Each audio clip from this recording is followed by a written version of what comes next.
The show can't start until we crack open a bottle of Revelton. Whether it's their crisp, clean vodka, the bold spice of their rye whiskey, the rich smoothness of bourbon, or the original honey whiskey that started it all, every pour is a taste of craft and passion straight from the heart of Iowa.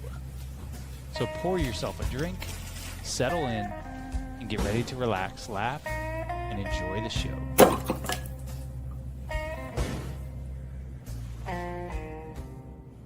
Hey, it's Andrew Downs. I'm proud to support Three Beards Media, and I would love to work with you. If you need merchandise for your company, organization, band, softball team, whatever, I can help. From name brand apparel to promotional items, large orders or small, online stores, and more, I can help your brand stand out. AKC Marketing is local, based in Johnston, and we are an employee-owned business, so our costs are low and our turnaround times are fast. But most importantly, we give you personal service to make sure you get exactly what you're looking for. Email me at andrew@akcmarketing.com or find me on social media, and let's make some cool stuff together. Now sit back and enjoy this Three Beards Media podcast. Would you like to sample some of my nuts?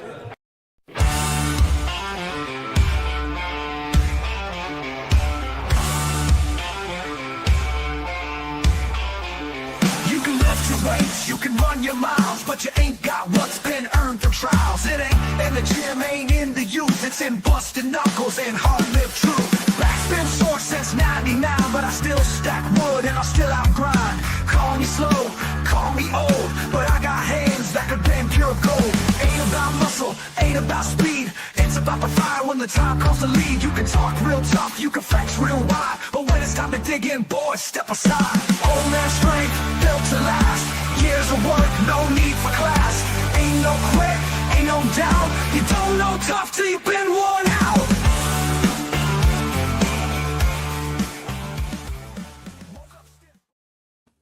Welcome to another episode of Old Man Strength, brought to you by Three Beards Media from the AKC Andrew Downs Marketing Studios and sponsored by Revelton Distilling Company, Iowa Beef Steakhouse, and Kyle Lehman at Wintrust Mortgage. I am your host, Chris Shipley, joined again by my co-host and partner, Aaron Wall. Aaron, welcome back to the show. How you been? I'm doing all right. What's it been? A couple weeks since we talked? Yep, been a couple weeks. I'm currently, I mean, you always tell our guests that I'm going to make fun of you. I'm not going to this time. I'm going through it myself right now. My daughter turned 16 and is now driving places by herself. Yeah. So my wife is handling that super great, as you might imagine. So dealing with that. And then somehow I got put on a committee to help design my company's new website. I don't have to do work or anything. It's mostly I'm a, data guy for field operations. But yeah, so I got that going on, and I had a cold for a few days, and I think that's going around because I played my worst round of golf in probably all year on Sunday.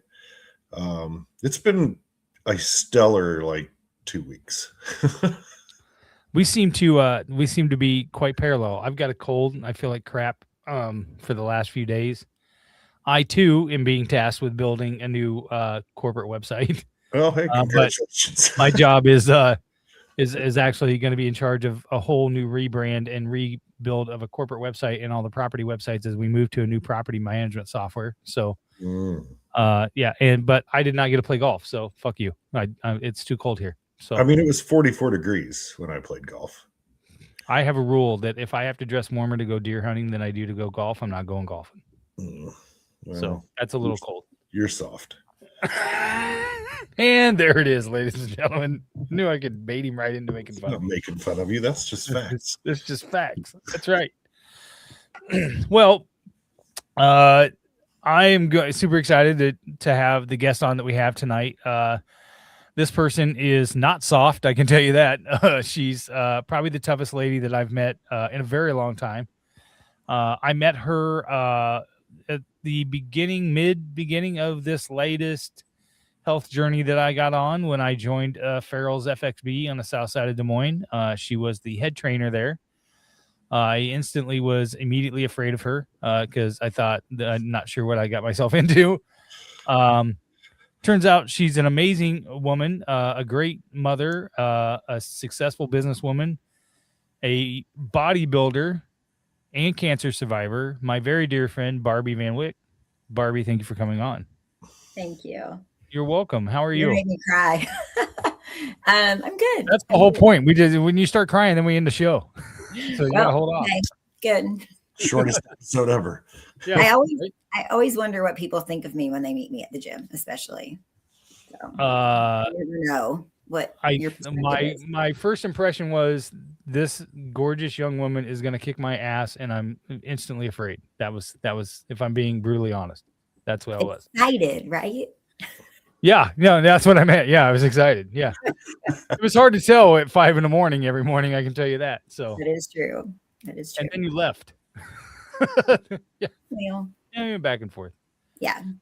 So this podcast started, Barbie, with me and the host talking about our families and my dad and then we talked about other people's dads and whatever. So usually on the start of this pod, we ask the first question is tell us a little bit about where you grew up and your family and how your journey kind of started. Okay. Well, I've got caveats and roads and crossroads and all of that going on in my life. I was born in Germany. My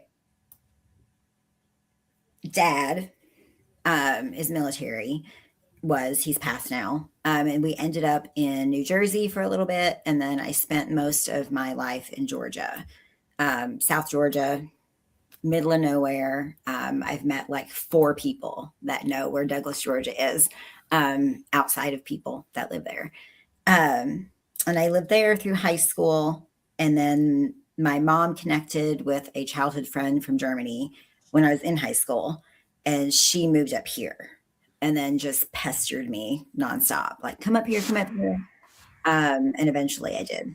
And then I met my husband, and now I'm almost more Iowa than I am Georgia sometimes.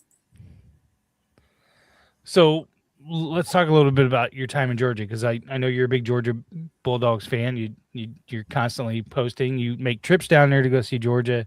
Yep. Aaron's already disgusted because he hates the show.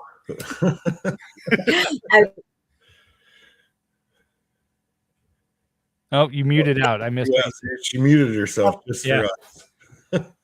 Oh, sorry. I said I had my red nails on not for Christmas, but for the game. Tell me about growing up in Georgia in a small town like that, because I'm fascinated.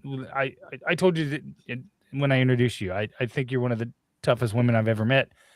You know, you went into bodybuilding, which we will talk about, and things like that. But you came from a small town in Georgia. Like, what was that like? And how much of it was a culture shock to come up here? It is. It really is. And I still deal with stuff that's so different all the time. But I grew up pretty poor. My goal as a kid was to have a house and not a trailer, have somewhere that my kids didn't get bounced around, didn't kicked out by the landlord. I wanted a home, something that we lived in for more than 12 months. And I've accomplished that. So I've the saying, I remember the days I prayed for what I have now, rings very true. I grew up pretty poor, holes in parts of the house and bugs and just hand me down everything. And small town, everybody knows that. So I spent a large part of my childhood pretending to be something that I wasn't. I only had birthday parties with my cousin because our birthdays were 5 days apart and we were in the same grade. So it just kind of became where they would get her birthday cake and add my name to it. Her friends were my friends because they were invited to her party. And I just got kind of thrown into it. But I have amazing friends that I still talk to on a regular basis from down there. But growing up, I definitely tried to pretend I was someone I wasn't. And it feels good to be me in my own skin now. When you say you pretend to be, what was your dream to want to be when you were a kid?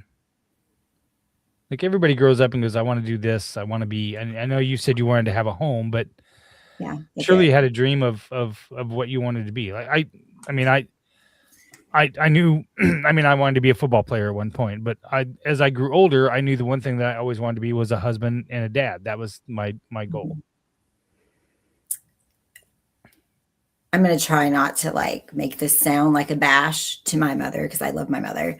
But I wanted to be better. I wanted to be there for my kids, and I just wanted to break some of the curses. Like I wanted to be a better person. I wanted to have a stable home, and I wasn't sure how I was going to do that. I originally enrolled at Valdosta State to do psychology. And then I ended up moving up here. I was always a journalism nerd. I graduated with journalism honors, and that was my passion, was writing. And I can see now that it wasn't meant for me to be in journalism. Like I am way too opinionated. I would be blacklisted if I was in the news of any sort right now. Like I would speak my mind and people would hate me. But I don't know. We kind of need that. Yeah, I don't know. I might be famous for the wrong things. But I took a bunch of aptitude tests, when you're in school, and I kid you not, I had one job pop up. Like all my classmates were getting like 20 to 50 things. I had one: psychologist. A year later, we did the same thing: psychologist. I was like, good Lord. So I just kind of listened to my gut, and I just enrolled for that. And just said, well, maybe that's more what I'm supposed to do. Maybe God's talking to me in that aspect. And We lost you. I don't know why. I'm not touching anything, I swear. That's right. But when I decided to move to Iowa, I was dating my my best friend. I don't know what else to call him. But he made bad life choices. He also grew up in the same neighborhood, very poor. And I knew I didn't want to stay there. I knew I wasn't going to be living that life.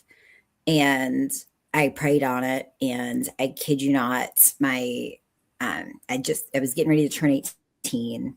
My granny had signed for my first credit card. So I had like a cosigner on my credit card. And my PIN number, this is when they gave you PIN numbers before you could pick your own. My PIN number said, your PIN is 4692 or IOWA. Wow. I just started shaking. I was like, what? I called Mom, who was up here already. And it was like, I guess I'm coming to Iowa. So and you were 18 when you made that choice? 17. 17? Yeah, I graduated early. I was young. But yeah, I was going to come up here and go to Drake for journalism. I was just going to go back to journalism. And then I started working at Yonkers doing makeup for people. And which Yonkers did you work at? Valley West. Oh, I worked at the Southridge one. I worked at the Southridge one and then in Ames. So yeah. I think everybody and their mother worked for Yonkers at one point. I did. Definitely. Yeah. It was fun. I liked it. It was a good job. And it led me down the road to end up being a hairstylist and cosmetologist and esthetician. So I'm happy that it sent me down that road. What was the biggest culture change from moving into Iowa from Georgia? Obviously the weather. The weather is crazy. I never really fit in Georgia very well as far as like the Southern Belle aspect of things. I always spoke my mind from the beginning.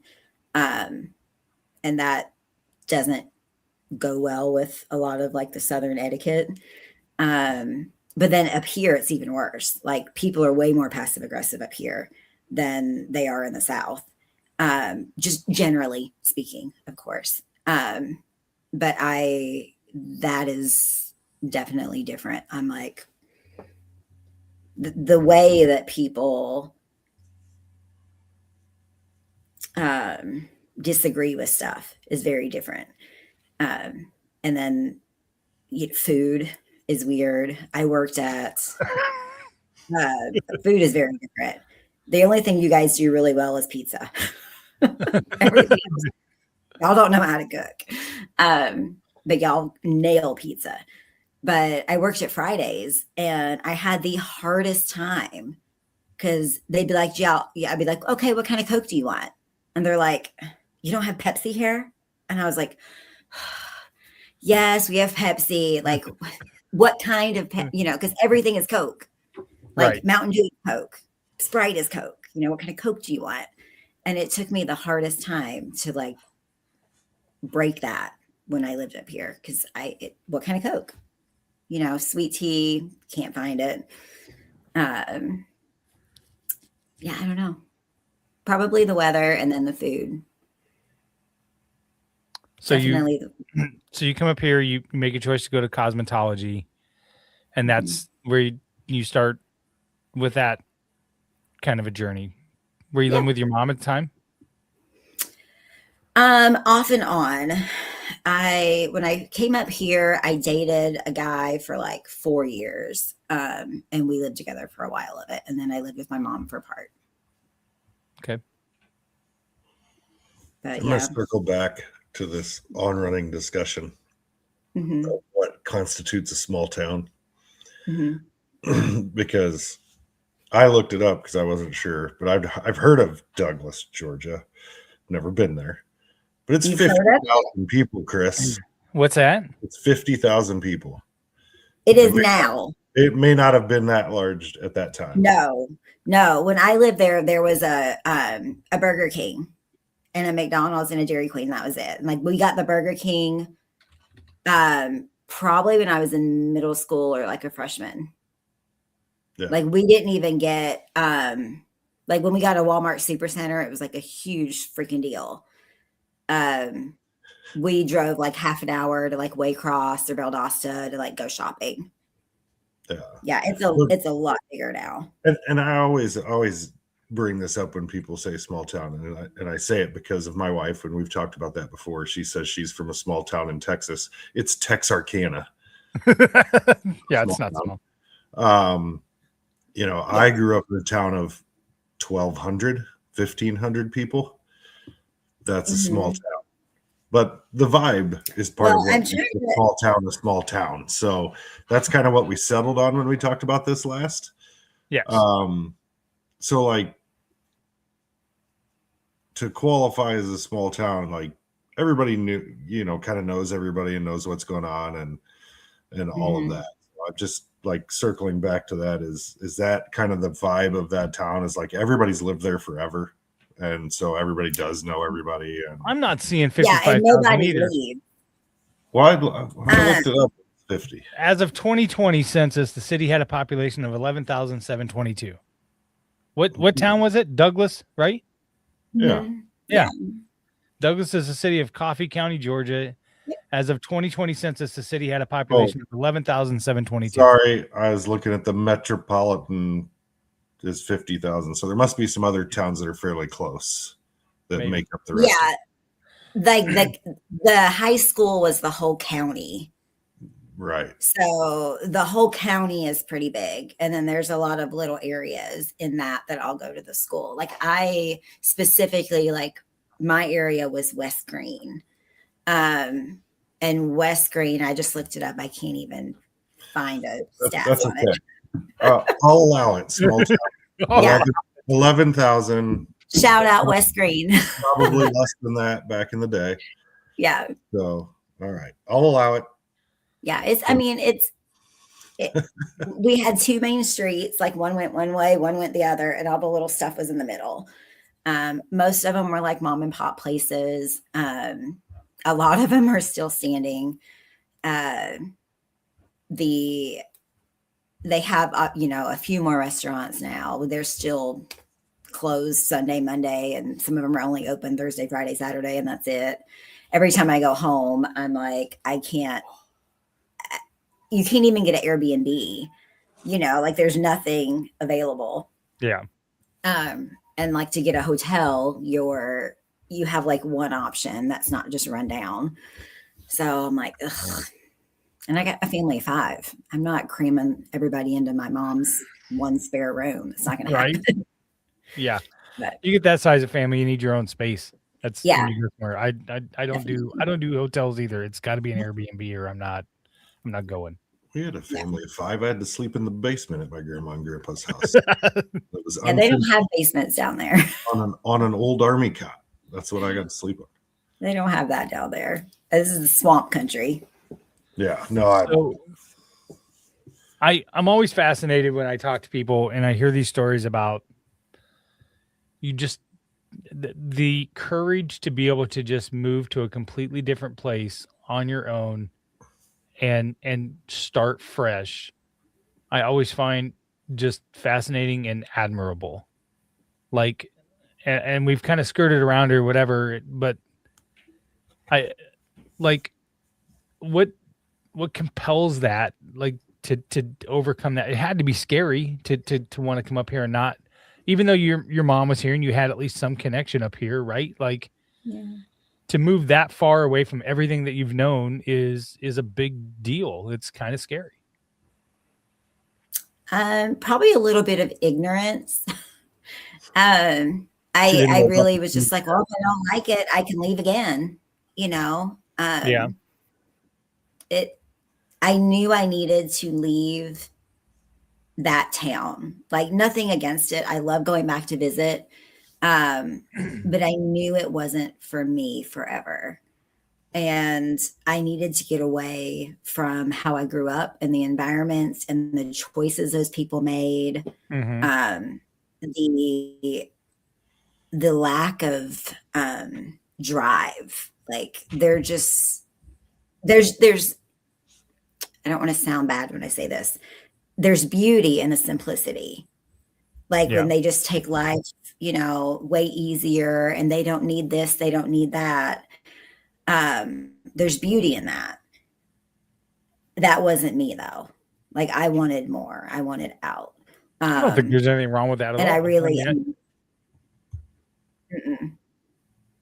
I don't think there's anything wrong with that at all. Just like, well, if I don't like it, I can leave again.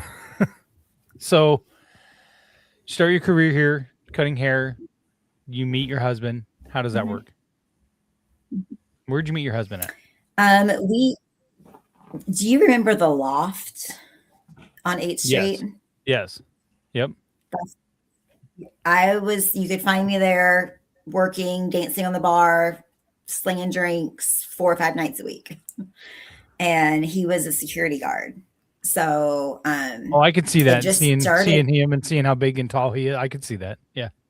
Yeah. It just started one night, like going to breakfast after the bar closed. You always go to Perkins after the bar closes and get some food. And then we just hung out and it went from there. Nothing too crazy. He literally fell asleep the first night we were hanging out. I will never let him live it down. I was like, really? You got a girl on your couch and you just go to sleep. He's like, I was tired. I'm like, great. He just meant it was comfortable, right? Right. I was like, well, I mean, he's like, well, you were sitting on the other side of the couch with like your leg crossed in the other direction. And I was like, well, I wasn't going to let you think I was easy. You got to work for it, man. So here we are 20 plus years later. 20 plus years later. So, okay. So let's talk, let's do this. Let's take a break.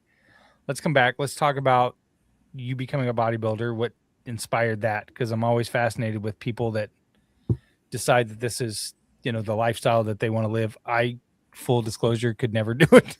Like the discipline has to be amazing.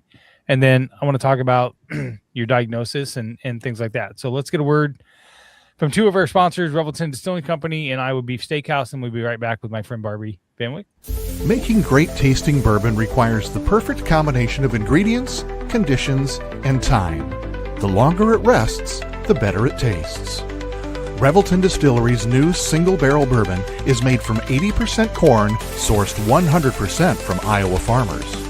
And unlike mass-produced bourbons, each barrel of Revelton's single barrel bourbon is unique, proofed on when it tastes best.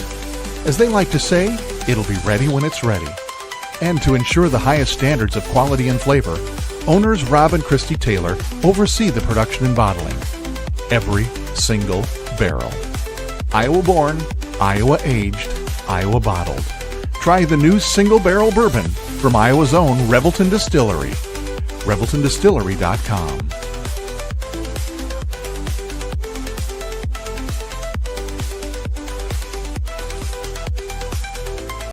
In the heart of Des Moines, one name has stood above the rest: Iowa Beef Steakhouse.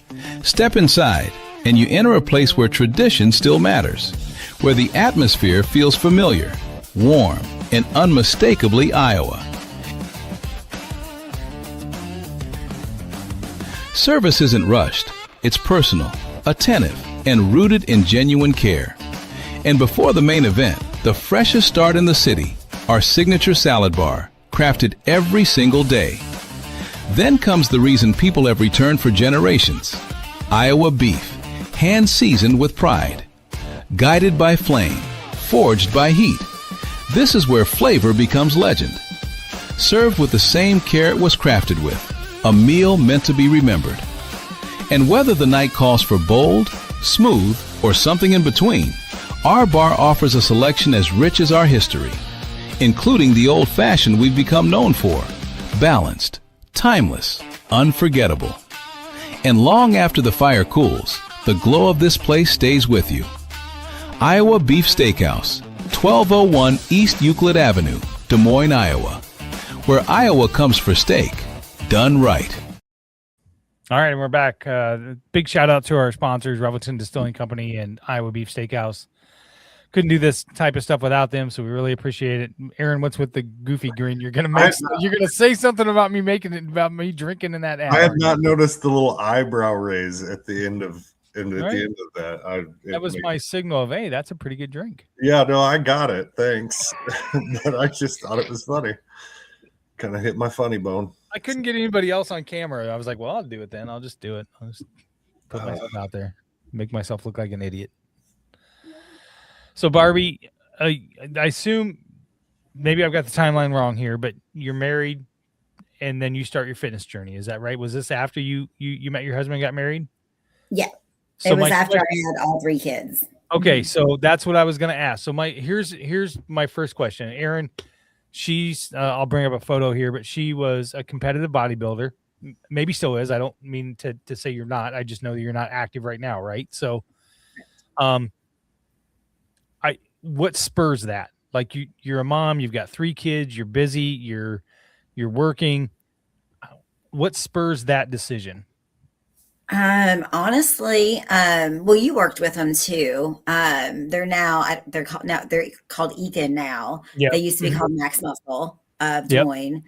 I started with them doing nutrition coaching, and my person was Tyler, and he was doing my nutrition. Things were going along, and he was just like, he saw I loved gaining muscle and getting leaner, and I wasn't focused on the scale. I was focused on the progress and the big picture of things. And I went in for my, weekly pinch test. And then when I came back out, he's like, you should really do a bikini show. And I was like, absolutely not. And he'd already put it up on the computer, and he's like, this, and he shows me on the computer. And I was like, that's basically a thong on stage. You're out of your mind. I am never wearing that in front of people. No. And he's like, you really could. You should think about it. And he didn't let it go. He just kept saying it. And yeah, that was my last show in 2020. Not my last forever, but my last. The last show that you've done. Yeah. Yeah. So now I'd been competing for 7 years at that point. Okay. So that is not an overnight transformation. It was 7 years of work.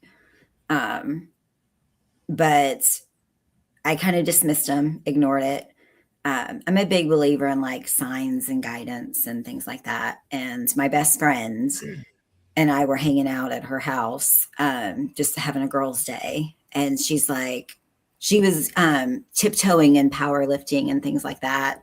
And someone had gotten her on board with a competition. And she was like, so I was thinking about doing a competition. And I was like, if you do it, I do it. Like, I literally just got told 4 days ago that I should do it. And I was like, absolutely not. But if you do it, I'll do it. And she agreed and completely backed out on me. So, but when I say I'm going to do something, I just do it. And I'd already dove in, ordered a suit, paid my registration, booked my tan, did all the things. So I went to this show in St. Louis, which apparently is the biggest, one of the biggest shows in the country, and definitely the biggest in the Midwest. And there's like 20 something girls just in my height division. I'm 5 foot tall. 20 something just in my class. And there was like over 400 competitors at the show. And I knew no one. Here I go. I'm just doing it. No clue what I was doing. Absolutely horrendous. I did a terrible job. I was like 14th. And at that point, I was just angry about it. I was like, I am not going out like that. That cannot be my experience. I've got to do better. So that was my goal, was just to do better. And I did another show that August. I switched coaches. That was March. And I did another show August. I got really, really lean. But I was too lean. Like, I'd lost a lot of my muscle. And my coach wasn't great. There's great coaches. There's not great coaches. Like, let's be honest. I got really, really lean. I didn't even weigh 100 pounds. I was me. I went down to Florida for that one, so I could kind of like make a little beeline trip through Douglas and see some people. And I did the Dexter Jackson in Jacksonville. I did much better. I came in 10th. So I did a lot better than I did the first one. So I was like, okay. Now my next goal, top 5. I want top 5. I want to be first call out. So I took a year off to build muscle and work on things. And then I competed. I took all of 15 off, and then I competed again in 16. I did 3 shows, like March, April, and June, like, and was top 5 first call out in all 3 of them. And I was like, okay, here we go. Now we're just going to work on getting better. At that point, I was like, I was addicted to the progress and like being able to see what more I could achieve and how much better could I get. Go ahead, Aaron. Well, I was going to say, Chris, so back when I was still teaching in Iowa, the guy that I taught with was a bodybuilder. And we talked some, and I'll let Barbie kind of explain it to you, but you talked about the discipline that's required to do, especially when it comes time to cut for a show. Like, you're right, you couldn't do it, Chris. Because it's pretty crazy. But explain to Chris kind of like the process of cutting for a show, what you end up having to eat a lot of, and where your goal is to be show ready. Were you at the gym during one of my show preps, Chris? I feel like you might have been. So I started in the summer of 2017, and then I did the 10-week challenge, and then that's when I got diagnosed. Yeah. And then I didn't come back until March or April of 18, and I think you were gone by then. Yeah, I came back. I did 17. I did a show, and then I took 18 off. I did 19 and 20. So yeah, we might have just crossed. Yeah. Out of that mix there. but for me specifically, I know the coach I have, she's out of New York and she's amazing. She has a specialized degree in women's hormones, and she's very particular about making sure that we take our time to cut and we don't do it drastically. Like I said, the second show that I did, my coach wasn't great. She dieted me so aggressively. When I did the math, I was getting less than 800 calories a day. Bad, completely bad. Because then afterwards, I boomeranged and my body just stored everything. I gained like 40 pounds in 2 months. It was bad. So then I found the coach I use now, and I've used for all my subsequent shows since then. And she's amazing. I love her. But she's very particular. And with that being said, you have a long prep. You know, she starts with small changes. So, you know, you go from having a cheat meal once a week to having one every 2 weeks.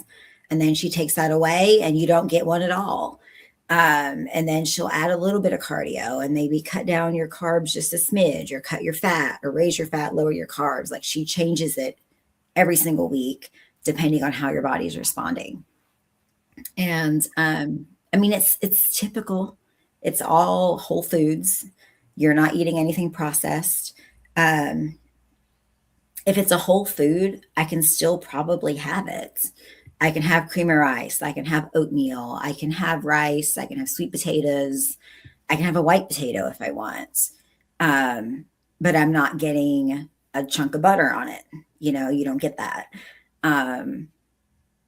Whatever veggies I want, like green veggies, as much as I want. Meats, they're not restricted. It's not like you only get chicken and rice. I mean, some coaches do that, but I'd be a little leery if you had someone telling you to eat chicken and rice and green beans for 10 weeks. They might not know what they're doing. Maybe.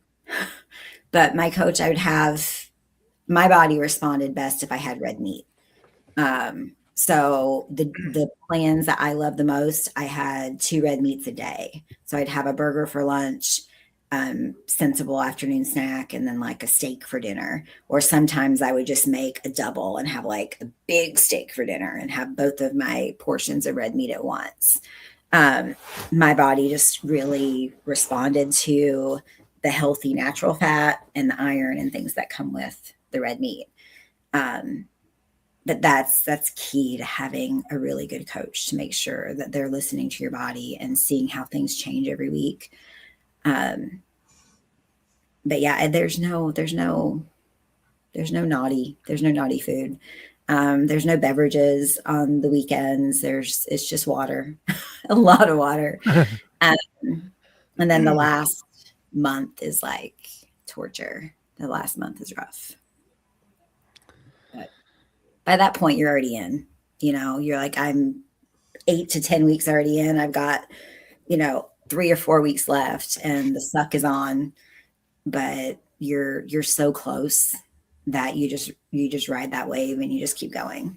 Because you're dropping from whatever your normal walk around weight is down to competition weight, which is, for you, how big of a gap? So for me, it's been like 20 to 25 pounds.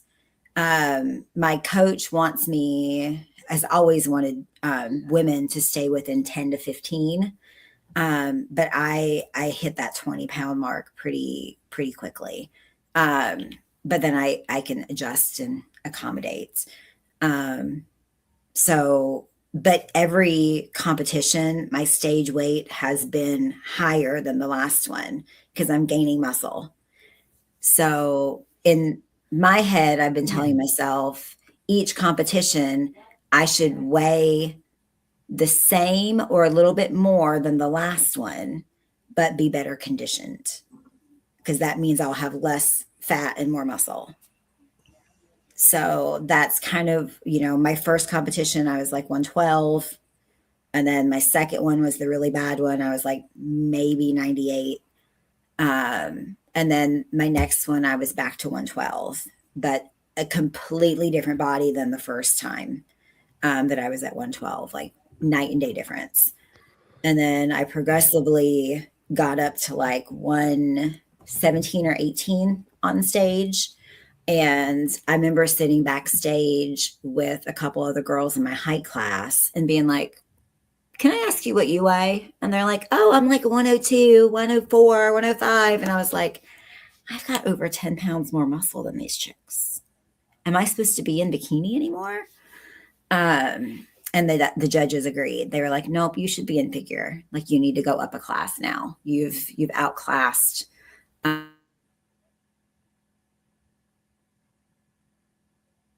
they are. So then I switched to figure and loved it so much more. Like, it's the posing is harder, but it's more my style. It's not so, anyone that knows bodybuilding, I'm not bashing anything when I say this, but bikini is more like, look at me, and Right. figure is like, see my muscles, so figure was just like my vibe. I didn't feel like I was showing off or trying to be cutesy or anything like that. I was just, this is what I've accomplished. Judges, do your thing, which I enjoyed a lot. So I'll ask this question, and then we're going to take another break, and then we'll come back and we'll get into the nitty gritty of the other stuff. But I'm curious how hard it was to do all that and still maintain a sense of normalcy for your husband and your kids, right? Like I I can remember going, and obviously not as disciplined as you are, but at 2019 and 2020, I was pretty obsessed with what I was eating too. I was going to Eakin. Mm-hmm. Joey and Janae were doing a great job with me. I was dialed in of what I was eating, everything else. And I knew I'd come home and how hard it was that I had to figure out what I had to eat, but then what are the kids eating? And what is, Stacy it was easier with me and Stacy because we were trying to do it together, but the kids would have their stuff and how hard that was and things like that. I wasn't at 1/10 of the intensity that you were. So how hard is that? It really is pretty similar, though. I mean, you're still cutting weight and eating different things. And my middle kiddo is autistic. And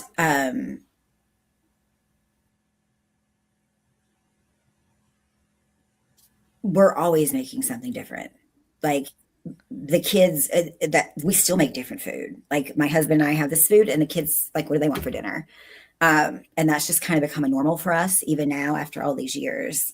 And when I'm coaching at Farrell's, when I tell people, like, you may need to make something different for you instead of your family. So many people are so hesitant and they don't want to hear that. But I'm like, does your kid need to lose weight? Does your kid need to count calories? Then no, then let them have a cheeseburger while you have a burger with lettuce. You know what I mean? Like, you can figure out ways to make it work. But a lot of times it's just easier to make something different for you versus them. And my husband, he's amazing. And he listens and he supports me through all of it. But there are things that he knows, like, when I'm in that zone, just don't bring it in the house. just don't, please. Right. Like donuts. I love me a good donut. And pizza, so if the kids want pizza, and it's something that he knows is like a trigger for me, like, oh, he's getting Papa John's breadsticks, then he'll wait till I'm gone. And like, say I'm going to lift and do cardio, he'll feed the kids that while I'm gone.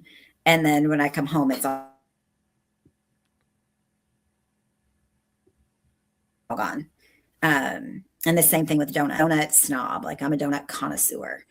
I don't want like donuts. I want the good stuff, So when I'm in prep, he won't go to Hertz. He'll go and get like Walmart donuts or something. And the kids will devour the Walmart donuts. I'm like, I can pass on that. It's fine. I'll wait. It's not worth the calories. Right. It's not worth it. Yeah. So the little adjustments like that make a huge difference because, the kids can still have what they want. He can do what he wants, but having, a little extra courtesy, a little more structure to it to like plan it around things, And then the kids are fine. Like, okay, yeah, you want that, but we're going to have it on Saturday night instead, because mom's going to go see her best friend on Saturday night. You guys can eat whatever you want on Saturday night. So it was the kids' cheat meal, is what you're saying. Yeah. Yeah. And they got really used to having like stuff on Sundays, like after church. You know, they're really used to like, where are we going to go? Because if we went out to eat, then I could order like, you know, a chicken breast and a salad or whatever and kind of modify it. Mm-hmm.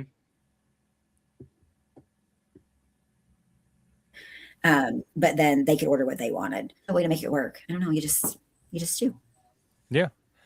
All right, we're gonna get a break. We're gonna get a word from our last sponsor, Kyle Lehman at Wintrust Mortgage, and then Barbie. When we come back, we'll talk about the train that hit you here, and how you got through that, and your, you know, what I think is probably one of your most important things that you do is you're so open about it on all your social media and stuff like that, and talking about your recovery and things that are uncomfortable for people. And so let's take a quick break, and we'll be right back with Barbie Manwick.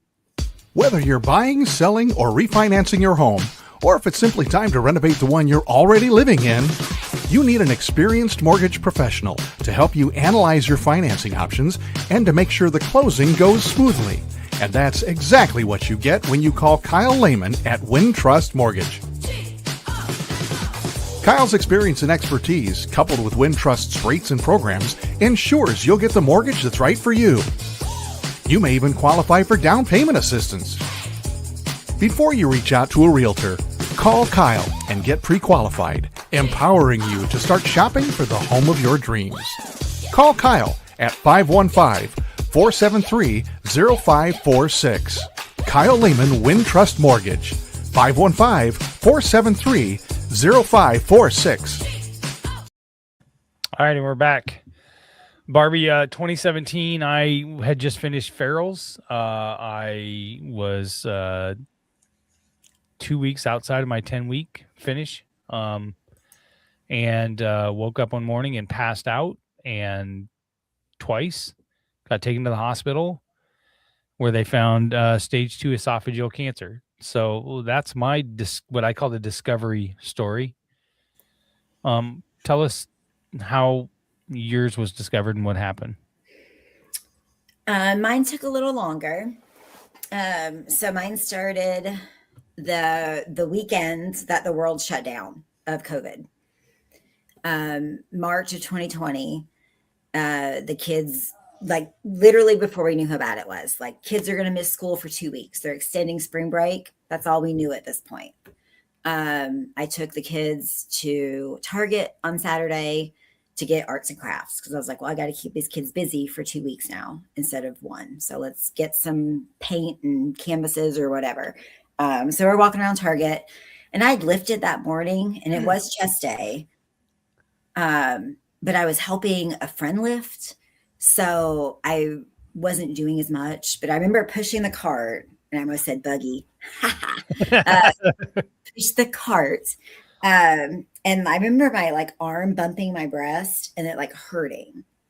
And I was like, why is my boob hurt? That's not my chest. That's my breast. You know, like I did chest, but that shouldn't be hurting. That was weird. Kept going on about my day, did the shopping, got the kids home, went to the bathroom to like check on things. I was like, you know, what's going on down there? And it looked swollen, like bigger than normal. And I remember calling my husband in and being like, does my left one look bigger than the right now? I don't nope, something's not right. And he's like, yeah, a little, you know, and every woman has one that's bigger normally.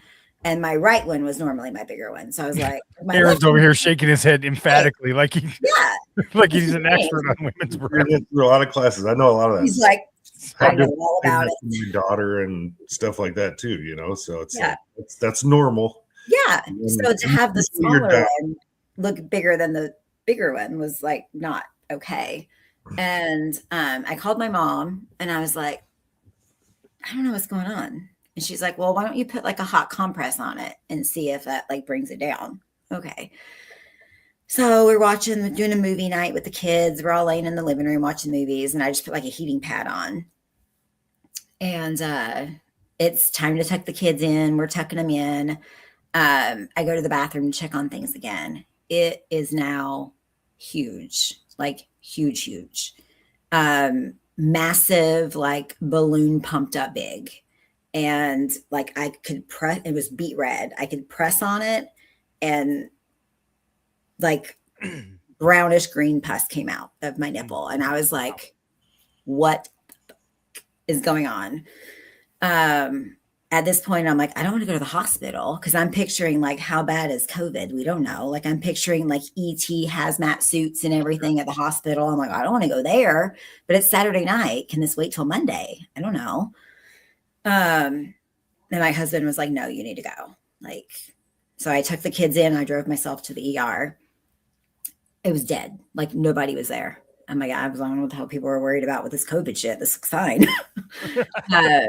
But the nurses, so I had implants before all of this. So I had breast implants for about 14 years, and I'd had them removed for about a year and a half at this point. And the nurse just kept focusing on that surgery, I was like, it was a year and a half ago. It's healed. It has nothing to do with that. This is something else. And she just kept going back to that surgery. And I was like, look, no disrespect, get me a different nurse. And they brought me in another nurse, and she was exactly what I needed. She's like, I used to work with your surgeon that took him out. I know this has nothing to do with your removal. We're going to do some cultures. We're going to find out what's going on. And we're going to put you on a broad spectrum antibiotic, and you're still going to follow up with your doctor on Monday. But you're going to start the antibiotics now. We're going to start an IV, then you're going to pick up from tomorrow, and we're just going to go. I'm like, okay. So, we dig in online because that's what you do. Google, It's never a good idea. Scariest thing you see when you type that in is inflammatory breast cancer, which is basically the worst. By the time people find it, they're usually stage 4 and it's too late. So now I'm petrified. And my mom knows. And you remember this, Chris, my stepdad, also had throat cancer. Yes. And this was going on. So my mom is now a complete basket case because she's got her husband who is going through everything. And now her daughter might have cancer. She's losing her mind. And I prayed about it and was like, God, if this is what I have to go through, I will do that. I know I'm not supposed to pray for an easy path. I know that. But I could really use a timeout. My mom can't go through this right now. And I think that's what happened. So I was misdiagnosed. And I think it was God's way of giving me a timeout. I'm still a little mad at the doctor, but I can't be that mad because I feel like I asked for it. So he rescheduled me 4 times before my biopsy and just kept pushing my appointment out another week. And by the time I went and saw this doctor, my breast looked normal again. And he literally goes, well, I don't know what I'm supposed to biopsy. I'm sorry, you're the doctor. Like, right. Look at the ultrasound, look at the mammogram, look at the hospital report. Like, and there's this hard disc in my breast. Like, maybe get that. Good jumping off point, the hard thing. Right. I didn't watch. I mean, who's going to watch them put a hole in their body? I'm not, I had my head go the other way. I wasn't looking. Yeah. I'm a lunatic. Probably not if it's in your private part. You might not look at that. But so I didn't, and I don't know anything about biopsies at this point. Like I'd never had one until this point. So he did a punch biopsy, which is just for the skin. He never even went near the mass that was in my breast. And this was the beginning of May. it took from middle of March to May to get the biopsy. That's how many times he rescheduled me.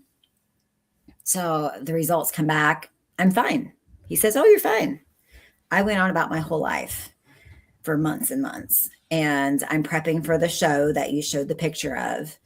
And I'm lean. You know, my natural breast tissue is shrunk, you know, but this mass is very obviously still there.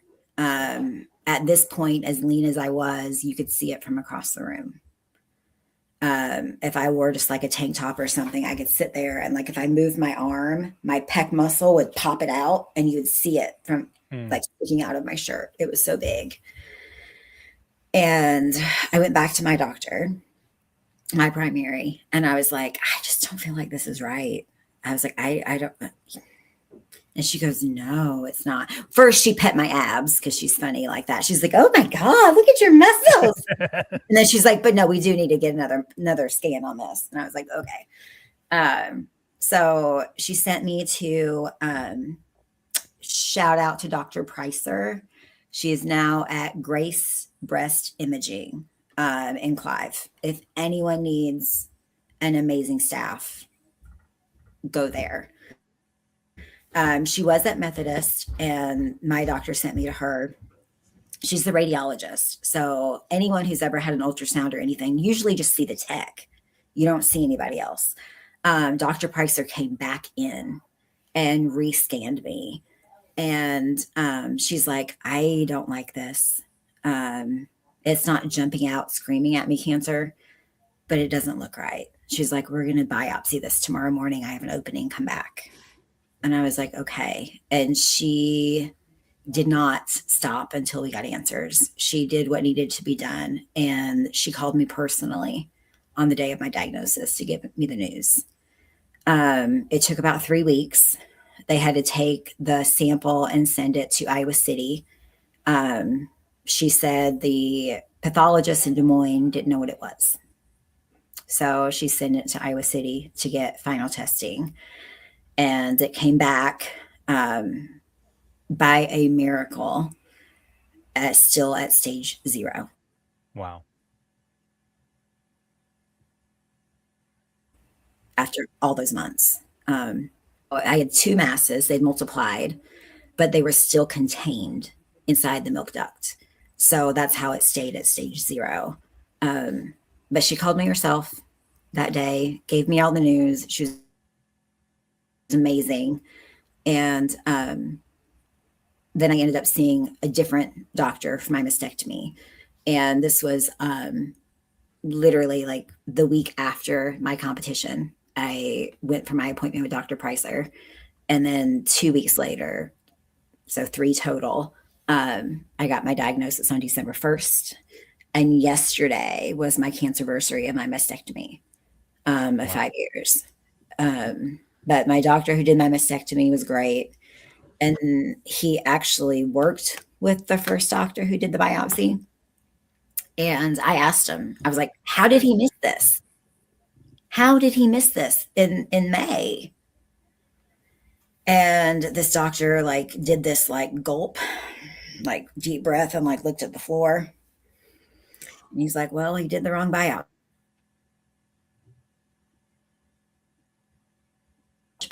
like skin cancer, not one that you use on a breast at all. Right. He goes, that's how you were misdiagnosed. And this guy was honest with me. And I told him, I was like, look, I've already made up my mind. I'm 99.9% sure what course of treatment I want to go here. But I want you to be unfiltered. And I want you to tell me the truth. Like, if I was your sister, what would you tell me to do? And he said, double mastectomy. And I said, cool, we're on the same page. Let's go. He's like, the rate of reoccurrence at your age, I was 38. So younger than you're even supposed to get a mammogram. Yeah. You're not even supposed to get them until you're 40. I'd already had cancer for potentially a year or more. And he's like, it compounds every year. Like if you have a 1%, it's going to go to 2 and then a 4 and then an 8. And then, so the chances are you will end up with cancer again in your other breast if you do a single. And I said, well, I don't want to be lopsided. I just don't. Like, that's weird. People that choose it, good for you. But that wasn't for me. You have to make your own choice. It's so personal. It's so Right. personal. But I did my double mastectomy December 21st of 2020. And I chose flat. I had having the implants removed years prior. I was in a lot of implants after cancer and then got sick. And then they chose flat afterwards when they had their implants removed. So I had a lot of exposure to that world already. And when I looked at all these women, I just saw beauty. I mean, I saw strength and courage, and I didn't see them as anything less than amazing women. Right. So I was like, okay, that's what I'm doing. I'm just going flat. Screw all the other stuff. I'm not dealing with it. So I was flat for 4.5 years. And I just didn't feel like me. I didn't feel quite comfortable. It took a big toll on me mentally. Especially, I think a lot of it had to do with bodybuilding and having more muscle. Sure. I felt like people looked at me and they didn't know what I was. Like, I felt like like, here's this chick with muscles, but then she doesn't have any boobs. Like, what's going on? Is she a girl? Is she a boy? Is she this? Is she that? And that was the biggest difference between looking at myself and looking at the other women that I saw as flat, because they were not muscular. Sure. And I don't know if that's it, but it was part of it for me.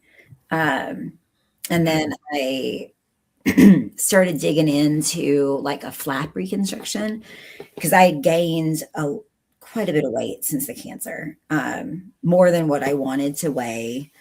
And my original surgeon told me I wasn't a candidate. Like, I didn't have enough weight. I didn't have enough skin. I didn't have enough fat. Like, you can't, flap is out. You just don't have it. And granted, I had just competed, so Right. that's reasonable. But I was like, well, I'm not that small anymore now, So I started digging in and joining other support groups. And I found PRMA in San Antonio, Texas. They are one of the top 3 places in the entire country for flap reconstruction. That is their specialty. That is what they do every single day. So I scheduled a consult, and about this time last year is when I scheduled it. And I had my consultation in January and had my first surgery in February. And it's been amazing. And I'm trying to, when I took to TikTok, I didn't have but like 4 people that were sharing their stories, and only like 1 or into the nitty gritty of it. So my goal was to just be as open as possible with people, because I wanted to be something for someone that I was looking for. Like, I wanted the information and I couldn't find it anywhere. Like, the doctors can tell you what the doctors tell you, but the lived experience is completely different,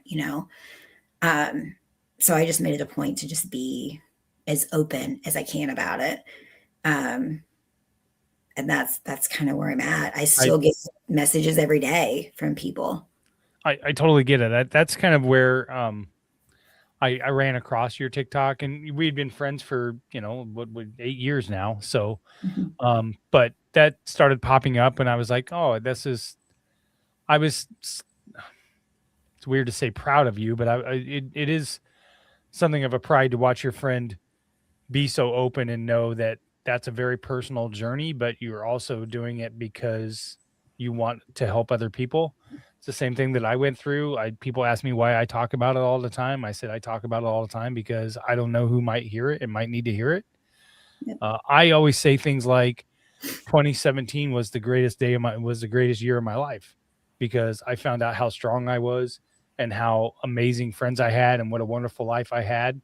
And I talk a lot about that, right? So same thing with you, which is when I said at the beginning of this pod, probably the strongest woman I know, not because somebody that can lift a lot of weights or whatever else, but the journey that you've gone through in life of the struggles that you had as a child, and then what you've overcome, and then to move to Iowa on you. That's the reason I'm asking these questions, and then to put yourself out there and to raise an amazing family and be a pillar of the community is something that I consider to be very strong. So that's where that comes from. So when I saw those videos and things like that, as uncomfortable as it was for me to hear about my friend's physical body, right? Like, I always would reshare it and things like that because I was very proud of you for doing that. It is hard to put it out there because people close to you are going to see it. It's easier to put it out there if they're all just internet nobodies, Right. The video. So when I had my double mastectomy, I couldn't even get the scar in a picture because it's so big.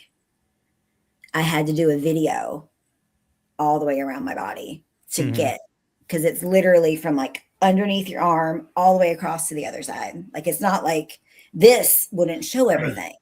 Right. So I had that little video clip on my phone for 4 years before I shared it with the public. And I just shared it this year. Yeah.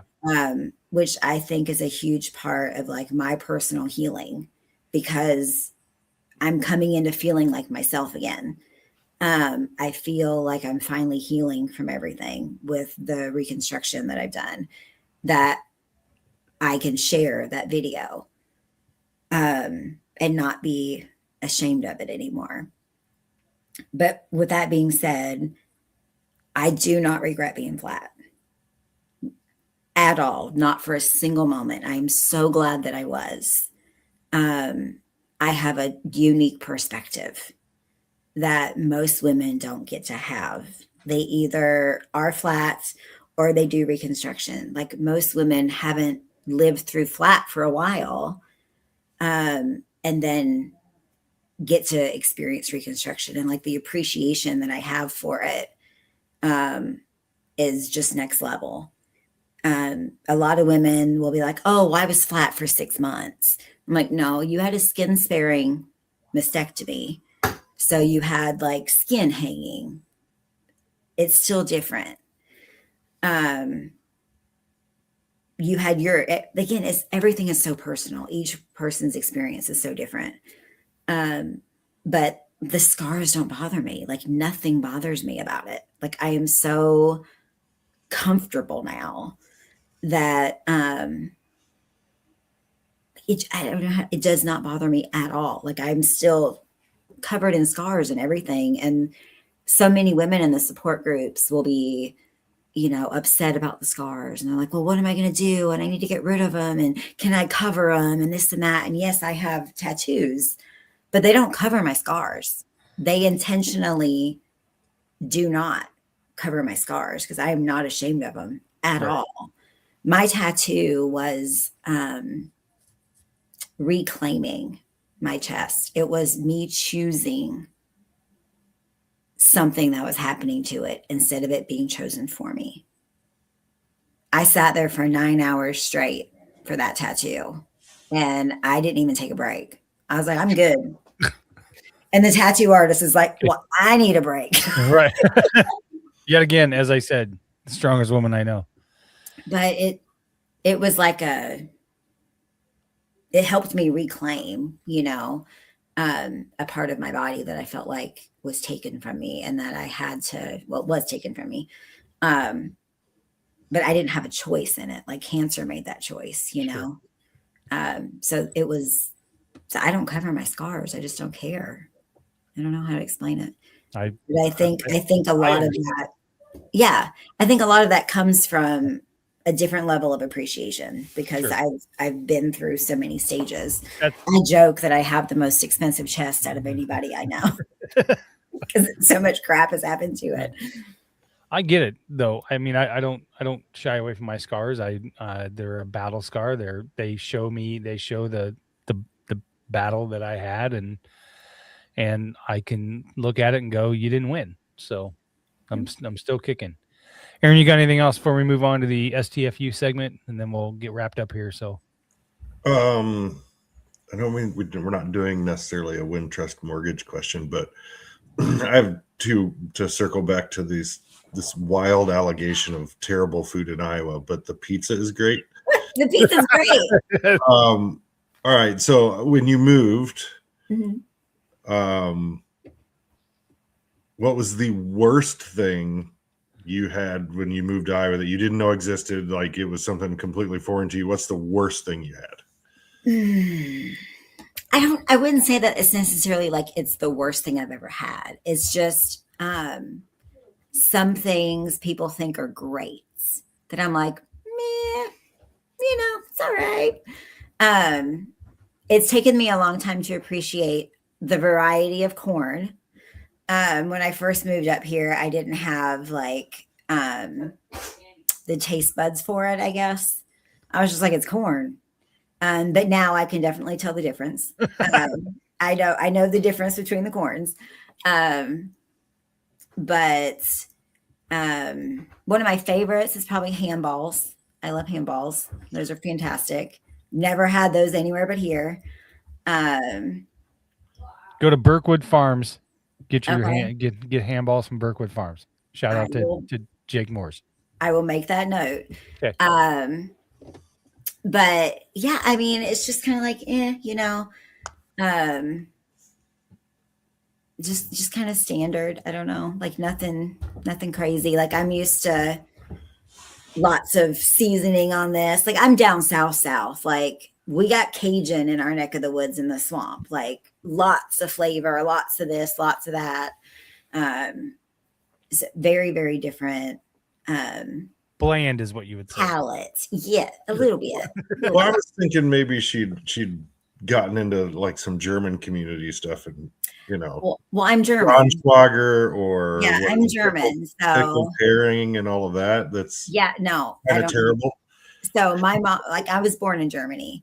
My family's German, my mom's German, my aunt's German, my granny's German. Like they brought all of that into my household growing up. So when I say like I didn't really fit in Georgia either, it's because my family was so German. I got experience with like the Georgia stuff at my friend's house, at the babysitter when Granny Carolyn was like, she's not my granny, she's my babysitter. But I'd be like, Miss Carolyn, I can't hear you. Do I hear something? And I'd be like, Granny Carolyn, oh yes, dear, what can I do for you? Like those little old ladies that are just Cane Creek restaurant where you got, the 300-pound lady back there cooking up chicken and dumplings and banana pudding. Nothing is going to beat that. Nothing's going to beat it. They can cook. Yeah, chicken and dumplings is awesome. 3 weeks ago, I had shrimp and grits over here at this restaurant at the Flamingo Lounge. Yes. And I had to lay down and take a nap afterwards. It was so rich, and so it did a number on me. But you know what? I'd go back in a heartbeat because it was that good. So yeah, and that's the thing. Like when people tell grits up here, they just want to. I'm like, they don't know what to do with it. I'm like, you put everything together. You put your butter and your salt and your egg in it, and you scoop it up with your biscuit. And they're like, "Yeah, you lost me." I'm like, "Oh, it's so good." All right, we're gonna do this last segment, Barbie. This segment is called the STFU, or the shut the fuck up moment. So we this came about famously because we had a guest on here that would the host would not shut the fuck up so she could get her point across. So we thought it was so funny that we made a sponsored segment in a different way. We asked that people donate to the Young Women's Resource Center in Des Moines, Iowa. It's a good cause. So what we're going to do is we're going to play a quick note from the guest that actually inspired this STFU moment. And then when we come back, Barbie, you're allowed to say whatever you want about any subject. Nothing's off limits. And Aaron and I cannot interrupt at all while you go on your little rant of whatever you want to go on. So I needed more time to prepare for that. let's get a quick word from Steph Copley about the Young Women's Resource Center, and then we'll be right back. Hey everybody, it's Steph Copley, the woman behind the STFU segment on the Old Man Strength podcast. When I told the guys I wanted to sponsor this segment, they recommended that I make a charitable donation instead, so that's what I did. I chose the Young Women's Resource Center in Des Moines, Iowa. They're a nonprofit that supports, educates, and advocates for girls and young women ages 10 to 24. Their whole goal is to make sure that these young women become strong, self-confident, and successful. And if you know me at all, you know that aligns with my goals as well. If you're interested and would like to donate, check them out at ywrc.org and donate today. And remember, don't forget to STFU and listen every once in a while. Thanks. All right, Barbie, we can't interrupt, and you can say whatever you want about any subject whatsoever. You should have given me like some more time. I didn't know this was coming. I could have like really had I don't tell anybody because I want to see if people actually listen to the show before they come on. So you're busted. Oh, I never listen to podcasts ever. You're not. I promise you, That's fair. It's not your fault. My husband walks around with, here's my shut the fuck up moment. Okay. Earbuds all the time. My husband walks around with them in his ear all the time. Yes, I get it at work. You don't want to hear everybody else in their business and whatever else. Take them out after that. It's so annoying. I'll be sitting there, honey, Jay, blah, blah, blah, blah, blah, blah. Jay, huh? What? I ain't repeating it. I'm not repeating it. I already said it. I'm not repeating it. Drives me nuts. I know it's like a new trend and people do it all the time and they walk around with their earbuds and they listen to podcasts all the time. God bless you guys in your podcast. I hope it's amazing. Outside of lifting, I don't put my earbuds in ever. If I don't go to the gym and lift for a couple days, those things got to be charged again because they're dead. But that's my soapbox on that. I think it's rude. There you go. Well, maybe I'll see you at the gym. You go to Genesis, right? I know I see your husband there. Yeah, he just switched to Crunch. Oh, okay. Because he has to leave the house by 6 a.m. to go to work. So with them only opening at 5, he was getting like a half an hour tops in, and Crunch after Monday is open 24 hours. And they're so close to our house. So he can go at 4:30 in the morning instead of 5 and get a really good workout in. Sounds terrible. I barely make it. I barely make it there by 5:15 if I can get there. So. Yeah, it's just because his work schedule. He has to leave the house because he's downtown and he's from Pella. He's a super frugal guy and a numbers guy. So he parks 3 blocks away from where he works. So he doesn't have to pay for parking. And then he's got to schlep it all the way into the building and get through security. I mean, it takes him like half an hour to get to work. Makes and sense. We live 9 minutes away. So. All right. Well, there you go. Aaron, you got anything else before we let her go? Yeah, I want to know when you're going to make your debut in a bikini on the stage, Chris. Nobody wants to see Cut it down. You really want me to do that? Do you really want me to do Cut that? it down. You only got to get to like 5% body fat. Shut the fuck up. Yeah, that's all. Yeah. Okay. I don't have the discipline for that. So I am, however, at my lowest weight I've been since 2020. So nice. Are you under me? I'm at 256 as of right now. So we do need to go lift together sometimes. Yes. I'm dragging Caitlin back to the gym too. So good. Tell her hi. Hey, the bar is 249, buddy. I'm about 248, 249. Well, I got news for you. It's Christmas time right now. That's not happening. So don't blow it. Yeah, just don't gain now. That's my goal, is not gain anything. Right. Yeah. Mm-hmm. So all right, everybody. Appreciate everybody. Barbie, so much. Thank you so much for coming on. I appreciate it. I love you. Thank you, everybody, for listening to Old Man Strength. Everybody have a great holidays. Aaron, I'm co-hosting KXNO tomorrow morning with Heather and Bill Blank. So I'll be on the radio from 6 to 9 tomorrow. So that should be good. I know I got to keep Bill in line. So with that, we are out of here. Old man strength, built to last. Try to break me, you won't get past. Ain't no quit, ain't no doubt. You don't know tough till you've been worn out. We'll make it.